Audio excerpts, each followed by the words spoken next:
Undeclared wars are commonplace. Tragically, our government engages in preemptive war, otherwise known as aggression, with no complaints from the American people. Sadly, we have become accustomed to living with the illegitimate use of force by government. To develop a truly free society, the issue of initiating force must be understood and rejected. What if sometimes, to love your country, you had to alter or abolish the government? What if Jefferson was right? What if that government is best which governs least? What if it is dangerous to be right when the government is wrong? What if it is better to perish fighting for freedom than to live as a slave? What if freedom's greatest hour of danger is now?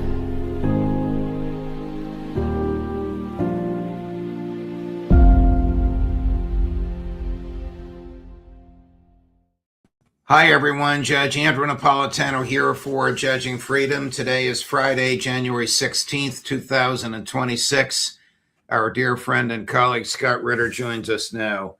Scott, I want to talk to you at some length about what has been happening in the streets of Iran and what may very well be a coming new relationship between the United States and Russia.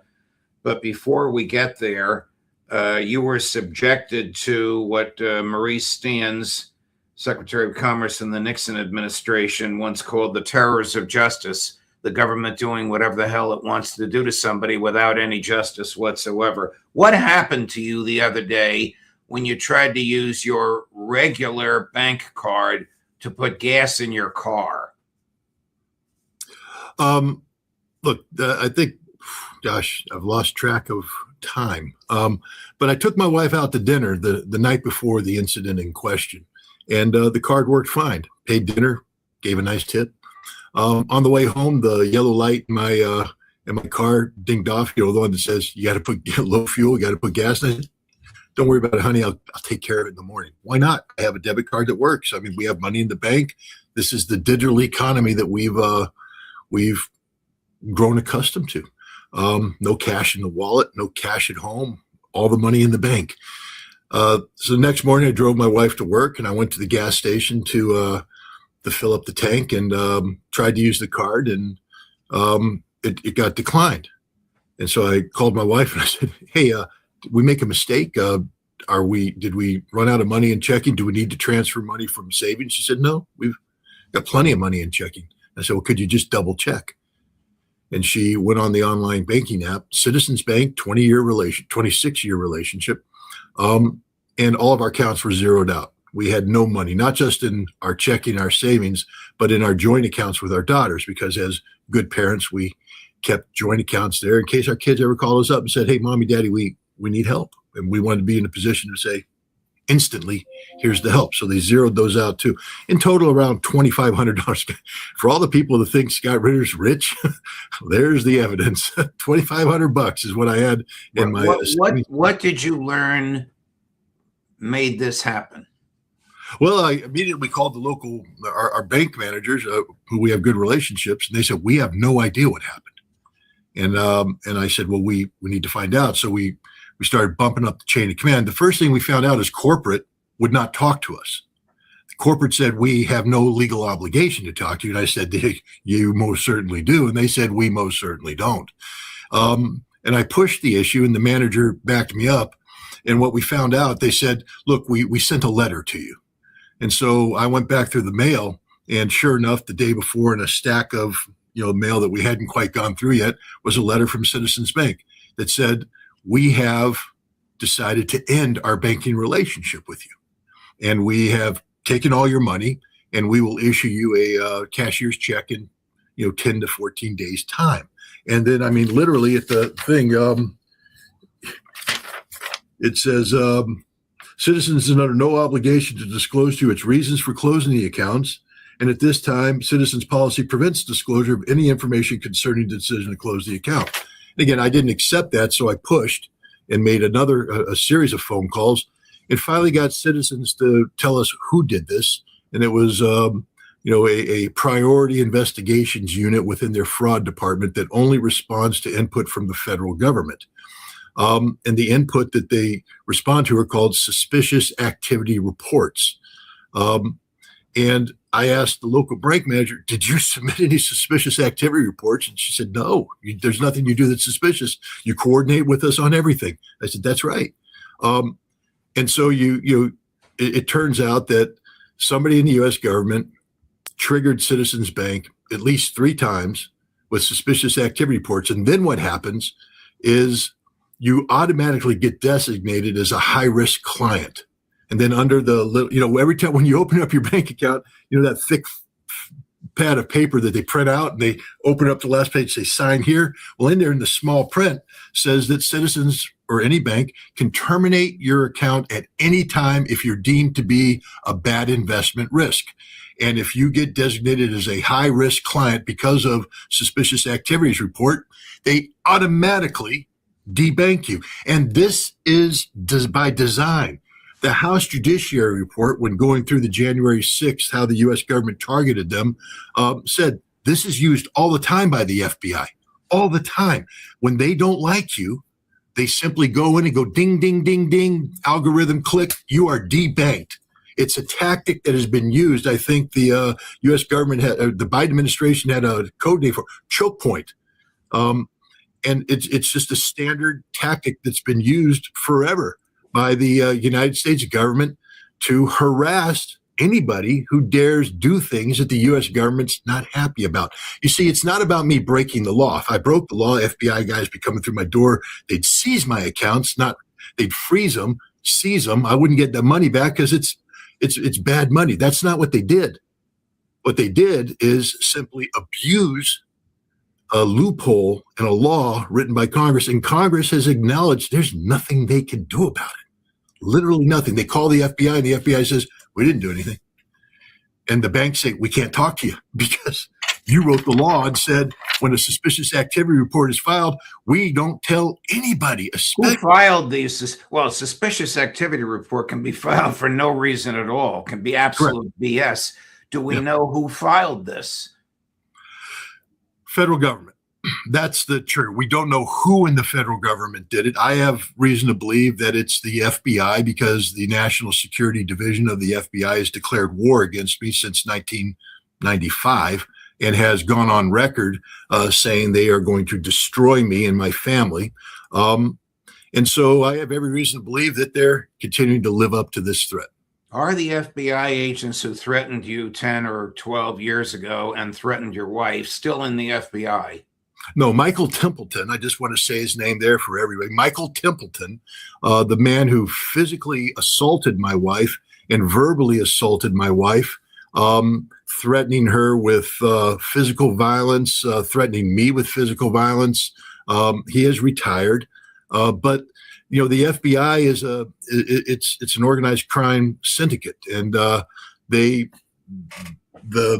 criminal activity that was done 12 years ago carries forth today. I am convinced somewhere in the FBI is a file that says, haunt Ritter today. And when I say haunt, that's not the word that I mean to use. Right. Because the word that they used was said to me in person. Right. We will haunt you for the rest of your life. I was told that. They didn't say haunt. They used a common word, which we don't say on air, that starts with F. We all know what you're talking about. Why do they haunt you? Because of your exercise of the freedom of speech, because you're intellectually honest, because you're not afraid to call something as you see it. It's more than that, though. Again, I'm not bragging or anything, but I used to be inside the system, right? And I was considered a superstar. I mean, as a captain in the Marine Corps, junior captain, I had 2 classified commendations from the director of CIA for doing strategically, nationally important work. The President of the United States knew my name. The Commandant of the Marine Corps loved me, and I was being groomed for bigger and better things. I made the decision in 1991 that I didn't want to go down that path. I had experienced disarmament and realized that maybe stopping nuclear war is better than planning nuclear war. And I'd gone to war in Iraq, and I realized that there had to be better ways of resolving problems between nations than simply killing people. And I said, no, thank you. the CIA at that point in time, John Byrd, he's dead, so we can't hold him accountable. He declared me to be an enemy of the state, and he wrote letters that were put in files everywhere that followed me forever. That anytime somebody said, "Hey, what about Ritter?" They go, "Oh, no, he's an enemy of the state." And then I was brought back into the system as a weapons inspector. It was a difficult process, but the CIA found John Byrd's letters and said, "No, Ritter's clean." So they brought me back in. I'm at the White House. I'm at the Pentagon. I'm at the State Department on the 7th floor. I'm everywhere. And I'm at the heart of this. And I decided that I was going to walk away because it was corrupt, because they were telling lies, because it wasn't the right thing. And I was told, you can't walk away. You're on the inside. You've seen it. You know it. You know too much. And we can't let you walk away and speak out. This is Orwellian, Scott. Oh, but they said if they let me walk away and speak out, a precedent would be set for other people of integrity to say, "Oh, you guys are lying, cheating, stealing. I'm going to call you out." You know why we need whistleblower protections? Because people who tell the truth are destroyed by the government. And I said, I'm going to walk away and tell the truth. And that's when the CIA station chief in New York City, Larry Sanchez, I'm giving you guys names here, told me straight up, the FBI has told me that if you walk away, they will haunt you for the rest of your life. And it will be immediately, and it will be designed to destroy you. You are not allowed to walk away and talk. And if you choose to do that, the United States government will destroy you. And Larry Sanchez was a friend of mine. And he put out his hand and he said, "I like you, but this is the last time we're ever going to be able to talk." Is he still in the CIA? No, again, we're talking a long time ago. He's long retired. Okay. Here is a clip from Jonathan Greenblatt, who's the chief executive officer of the Anti-Defamation League, reminding you and me and everybody watching us now that they monitor everything we say and they report what they want to report. This is rather chilling, but we need to run it. Chris, cut number 12. We have a whole apparatus. I have 40 analysts working full-time, 7 days a week, 24 hours a day, monitoring extremists. We monitor them online, social media, messaging apps, video games, cryptocurrency, podcasts, short-form video, Wikipedia, LLMs. We monitor these people, and we share the intelligence with the FBI. You saw last month, you heard about the thing that happened at Wilshire Boulevard Temple. Our analysts investigated what happened. They said they were Koreatown for Palestine, this group of people. They weren't. We were able to ascertain they were from a group called the Turtle Island Liberation Front. Turtle Island is how left-wing activists refer to the United States. On Monday, December the 15th, this is going to ring a bell. Kash Patel announced they cracked a terror ring where they arrested 4 people who were planning New Year's Eve bombings. Turtle Island Liberation Front. So we're monitoring left-wing radicals like the DSA and the anti-war crazies and the pro-Palestine crazies. We're monitoring right-wing extremists like white supremacists, armed militia groups. We're monitoring political Islamists and Christian nationalists, all of them. And then we train. We're the largest trainer of law enforcement in America, extremism and hate. We train 20,000 officers every year. Financed by the American Zionists, by the Mossad, which of course is financed by the U.S. Treasury. Yeah, normally, and I mean, I don't change my stripes, but normally I tell Greenblatt, bring it on. Bring it on. You want to mess with this American? I'll kick your ass. But as my wife reminded me, my big mouth gets me in trouble. And when it gets me in trouble, it brings harm to her and it brings harm to my kids. She said something that resonated, because I married her in 1991. And, when you get on your knee and you propose to a woman, you're promising a better life. You're saying, this is going to be a great life. Join me on this grand journey. And she said, every day of our life, you have been at war with the U.S. government. Every day of our life. And we have never enjoyed a moment of peace. And that hurt. We've been married 34 years. And I would have thought that I mean, of course we've had good times, but I would have hoped that the 34 years should be going, wow, I look back and we've had such a wonderful. No, she said, every day has been hell because of what the U.S. government is doing to you, to me, to our kids. So, yeah, I'm still stupid, and I'm going to tell Greenblatt, bring it on, but they brought it on, Judge. And I have to tell you, being debanked, if you want to know what true panic is like, get debanked. Get debanked and have no money and have an empty gas tank and have an empty refrigerator and have bills piling up and no recourse. And, see how that feels. And then have a wife look at you going, what have you done? And have kids call up going, hey, what's going on? It's not a good feeling. And that's the whole purpose of this. The whole purpose is to demoralize me.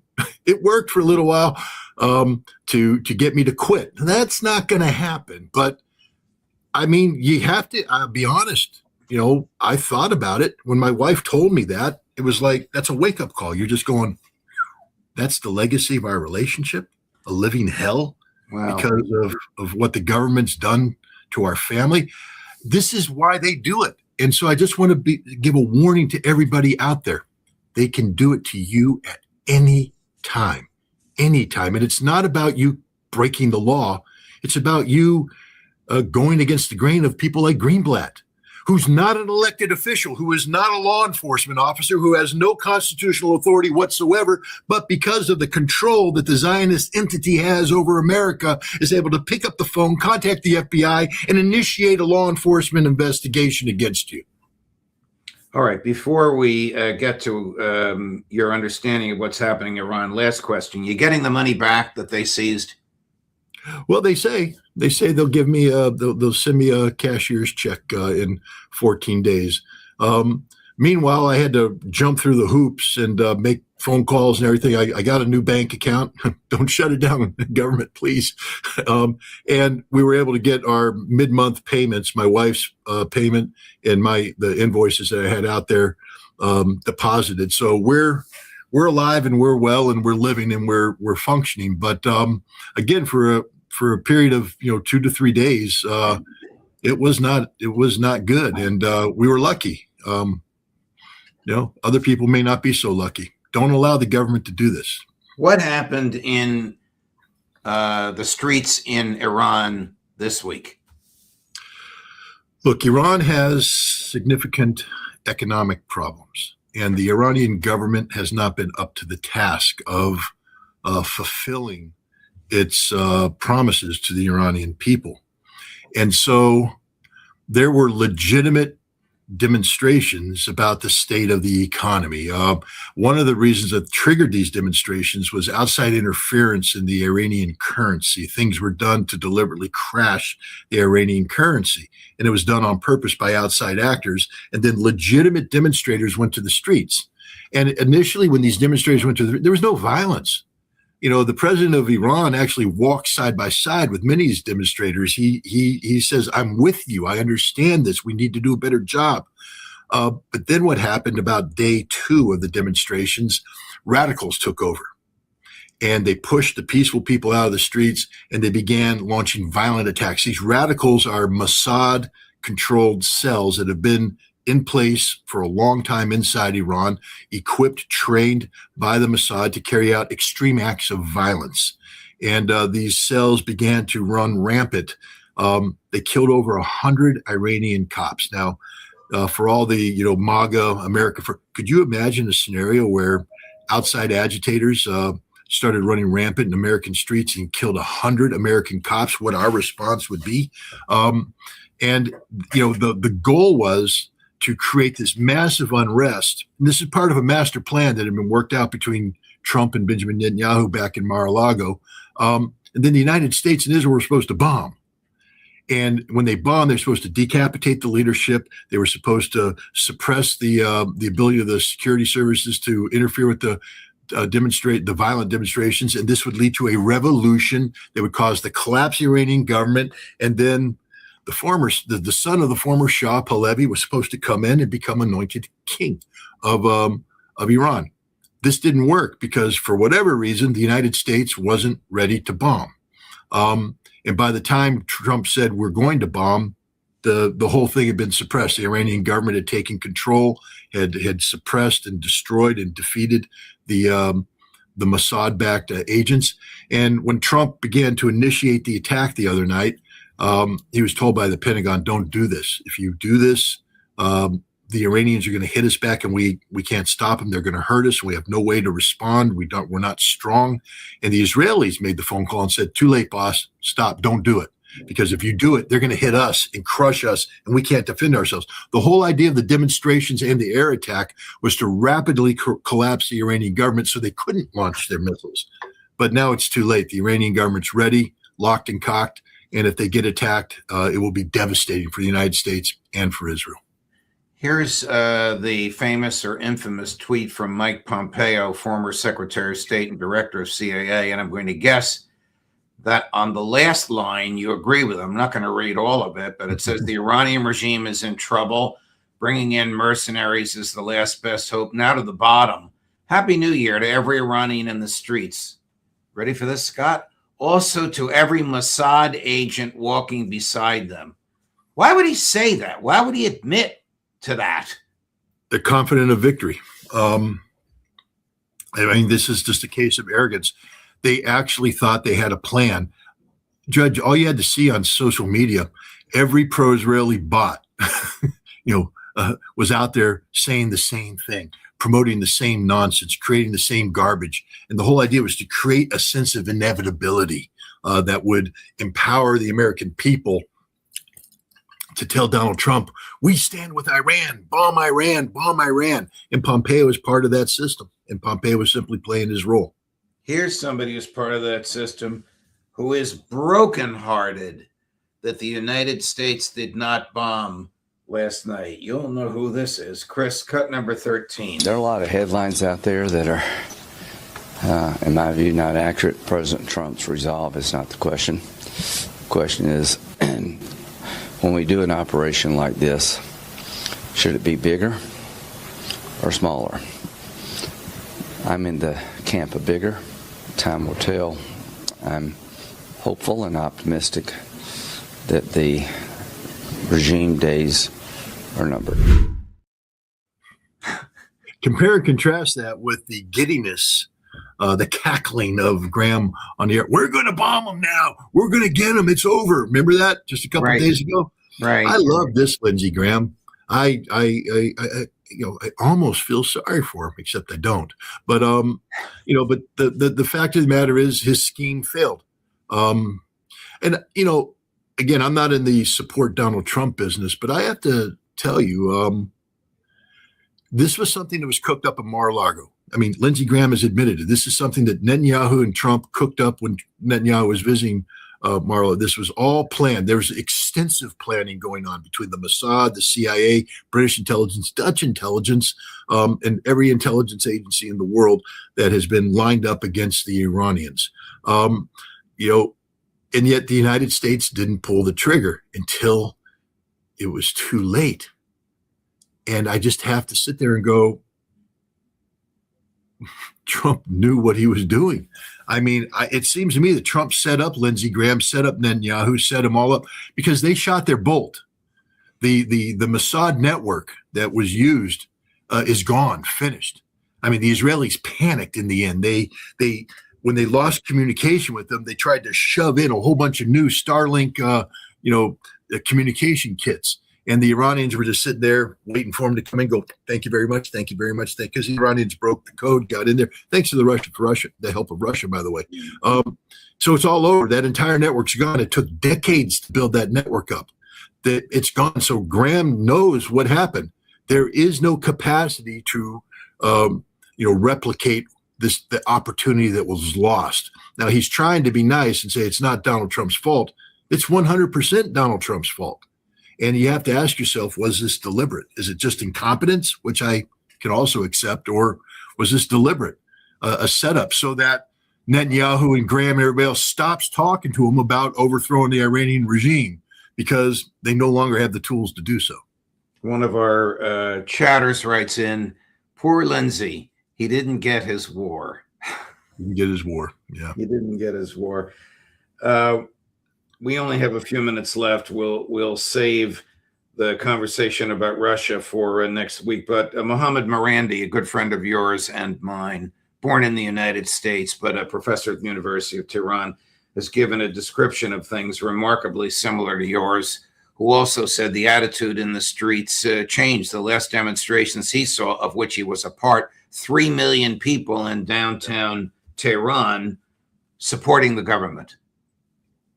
Yeah, this just strength, when you talk about Damascus steel, what makes Damascus steel so strong is the fact that it's treated in fire over and over and over again, compressed, hardened.